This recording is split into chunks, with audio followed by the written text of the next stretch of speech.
بسم الله الرحمن الرحيم.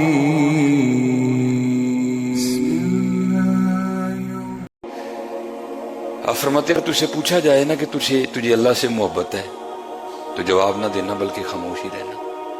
یہ دیکھو یہ تقوی والے لوگ ہیں. آپ نے فرمایا اگر تجھے پوچھا جائے نا کہ تجھے اللہ اور اللہ کے رسول سے محبت ہے کہ نہیں ہے تو خاموش ہی رہنا. عرض کی حضور کیوں خاموش کیوں رہوں، جواب کیوں نہ دوں؟ آپ نے فرمایا اگر تو کہے گا نہیں ہے تو پھر تو کافر ہو گیا، اور اگر تو کہتا ہے کہ مجھے محبت ہے تو پھر دیکھ تیرے کام محبت والوں جیسے ہیں. حضرت میں اب آپ کو بتاؤں حضرت جو اللہ محبت ہے پھر ان کے کام اللہ، یہ بات بہت بڑی ہے لیکن بھائی یہ باتیں نہیں کرنی. اب اس کا مطلب ہے بڑی ہے تو پھر اب کرنی نہیں ہے. پھر ان بچوں کی تربیت کس طرح کریں گے حضرت اگر ہم ان کو بتائیں گے نہیں کہ بھائی اگر ہمارے بڑوں نے دعویٰ کیا تو پھر دعووں پر پورے کس طرح اترے.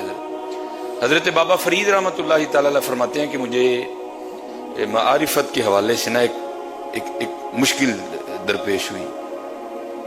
میں اس وقت سیر و سیاحت پر تھا. فرماتے ایک علاقے میں گیا تو پتہ چلا کہ وہاں ایک بزرگ رہتے ہیں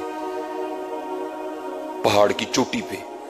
کہتے ہیں بڑا میں نے نام سنا. فرماتے میں ان کی زیارت کے لیے گیا. کہتے جب پہاڑ کی چوٹی پہ پہنچا نا تو وہاں جا کے کیا دیکھتا ہوں کہ غار کے منہ پر ایک ٹانگ خشک پڑی ہے. گوشت اور پوست نہیں اس پہ کوئی بھی، نہ گوشت ہے نہ ہی ماس ہے، صرف اڈی پڑی ہے اور وہ خشک ہو چکی ہے. فرماتے خیر میں اندر چلا. فرماتے اس وقت بزرگوں نے نا گدڑی اوڑھ رکھی تھی جو صوفیاء کا مخصوص لباس ہے.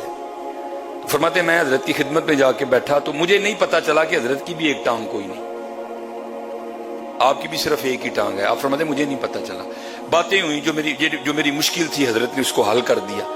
آپ فرماتے جب میں نے حضرت سے اجازت چاہی تو کیونکہ سنت ہے مہمان کو دروازے تک رخصت کرنے جانا، تو کہتے حضرت اٹھے مجھے غار کے منہ تک چھوڑنے جانے کے لیے. تو کہتے جب حضرت اٹھے تو میں نے کیا دیکھا کہ حضرت کی بھی ایک ٹانگ کوئی نہیں. ایک ٹانگ غار کے منہ پہ پڑی ہے، ایک حضرت کی بھی کوئی نہیں. کہتے دل میں خیال آیا کہیں ایک ہی تو نہیں دونوں باتیں. کہتے میں نے بڑے ڈرتے ڈرتے ادباً عرض کی حضرت ہے ایک ٹانگ غار کے منہ پہ کٹی پڑی ہے، ایک ٹانگ آپ کی بھی کوئی نہیں، کہیں کو آپس میں بات ملتی تو نہیں. تو کہتے ہیں رو پڑے. فرمانے لگے میں جب اس غار میں آیا نا اور مجاہدہ شروع کیا، عبادت شروع کی تو فرماتے ہیں آزمائش آ گئی. کہتے آزمائش کس طرح ہوئی میری کہ بارش کا سلسلہ شروع ہوا. فرماتے 7واں دن تھا، دھوپ نہیں نکلی، بارش برس رہی تھی. اور فرماتے غار میں اتنی ٹھنڈ ہو گئی کہ مجھے لگ رہا تھا کہ یہ سردی میری جان لے لے گی. کہتے ہیں اللہ نے رحمت فرمائی، 8ویں دن دھوپ نکلی اور میں غار کے منہ پہ بیٹھا نا اپنے وجود کو گرم کر رہا تھا. کہتے ہیں امتحان اس طرح ہوا کہ میرے پاس سے ایک بڑی حسین و جمیل عورت گزری اور میری نظر اس کے چہرے پہ پڑی. بس وہ ایک ہی نظر اثر کر گئی. شہوت کا شیطان کا اس طرح غلبہ ہوا کہ ماتی ماری گئی.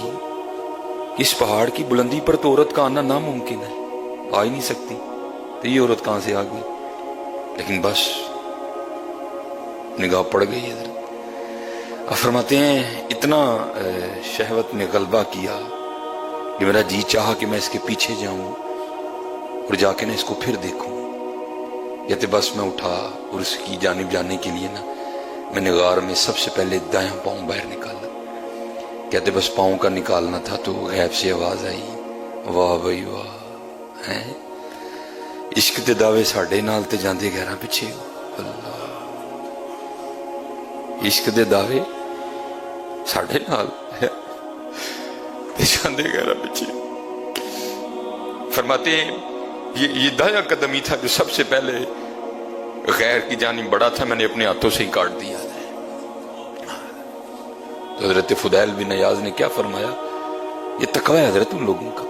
اس کا مطلب یہ نہیں کہ وہ کہہ رہے کہ تم اللہ سے محبت ہی نہ کرو، وہ اس کا انکار نہیں کر رہے. آپ نے فرمایا اگر تجھے پوچھا جائے کہ تجھے اللہ سے محبت، اللہ کے رسول سے محبت ہے کہ نہیں، یہ تقوی ہے ان کا حضرت. تو فرمایا خاموش رہنا. عرض کی حضور وہ کیوں؟ فرمایا اگر تو کہے گا کہ نہیں تو کافر ہو جائے گا، اور اگر کہے گا کہ ہاں تو پھر بتا کیا تیرے کام محبت والوں جیسے ہیں؟ اس لیے میرے دوستو آج ضرورت ہے دین کی بات پھیلانا صدقہ جاریہ ہے. ثواب کی نیت سے ویڈیو کو شیئر ضرور کیجیے. جزاک اللہ.